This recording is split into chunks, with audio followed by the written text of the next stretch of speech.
Alors, on y va avec cette équation-ci à résoudre x plus 3 égale 8.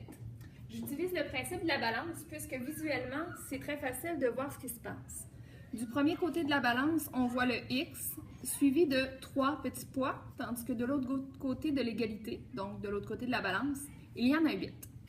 Nous allons retirer les choses jusqu'à temps, dans le fond, qu'on réussisse à avoir notre x tout seul de son côté. Alors, on saura exactement quelle était cette valeur-là.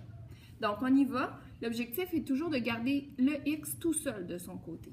Si je retire un poids d'un côté, on voit tout de suite que ma balance n'est plus en équilibre. L'objectif, c'est de pouvoir en enlever 1, 2 et 3. Mais là, on voit tout de suite que lorsque j'ai retiré mes 3 poids de ce côté-là, moins 3, ben, j'ai plus l'égalité.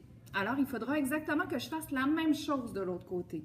Je vais en retirer 1, 2 et 3. J'en ai retiré 3 de l'autre côté aussi. On peut tout de suite voir la balance qui reprend son équilibre. Donc, on peut voir exactement que lorsque j'ai retiré les 3 poids ici, je n'en ai plus, il reste seulement le x. Et de l'autre côté de l'égalité, j'en avais 8, j'en ai retiré 3, il en reste 5. La valeur du x était donc 5. C'est comme ça qu'on fait pour résoudre des équations. Allons-y cette fois-ci avec une équation un peu plus complexe. 2x plus 3 égale 11. On voit très bien que de ce côté-ci de la balance, il y a 2x et il y a 3 petits poids. Donc 2x plus 3. De l'autre côté, nous avons 11 petits poids. L'objectif de la résolution algébrique est toujours de déterminer en fait la valeur de la variable. Dans ce cas-ci, on parle de x. Dans le premier vidéo que vous avez vu tout à l'heure, il n'y avait qu'un seul x, donc on y allait quand même assez rapidement. Dans ce cas-ci, il faudra faire une petite étape supplémentaire pour pouvoir trouver un seul x. Mais d'abord, allons-y en enlevant tout ce qui n'est pas collé avec le x en fait. Nous avons nos 2x ici, mais nous avons un petit plus 3. Donc, ces 3 petits poids-là, il faudra les retirer pour commencer.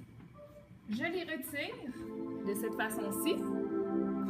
Visuellement, j'enlève 1, 2 et 3 petits poids. Parfait. On voit tout de suite que la balance n'est plus en équilibre. Il faudra donc retirer de l'autre côté 3 petits poids aussi afin de retrouver l'équilibre, donc que les deux côtés soient égaux.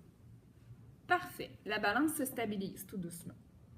Il ne reste plus qu'une chose. D'abord, on va réécrire qu'est-ce qu'il nous reste sur chaque côté de la balance. Nous avons le 2x et de l'autre côté, nous avons 8 petits poids. Parfait. Moi, ce que je veux connaître, c'est la valeur de un seul x, pas de 2x. Donc, c'est comme si on prenait un petit couteau et qu'on venait couper ce paquet-là en 2 parties égales, soit en divisant par 2. Donc, si je divise par 2 de ce côté-ci de l'égalité, il me restera 1x. Et de l'autre côté, j'ai 8 petits poids que je veux diviser en 2 paquets égaux. Donc, j'en divise, autrement dit, j'en retire 4. Et je me retrouve avec une balance en équilibre. D'un côté, il y a un x et de l'autre côté, il y a 4 petits poids. Je viens donc d'aller déterminer la valeur de ma variable x qui vaut 4.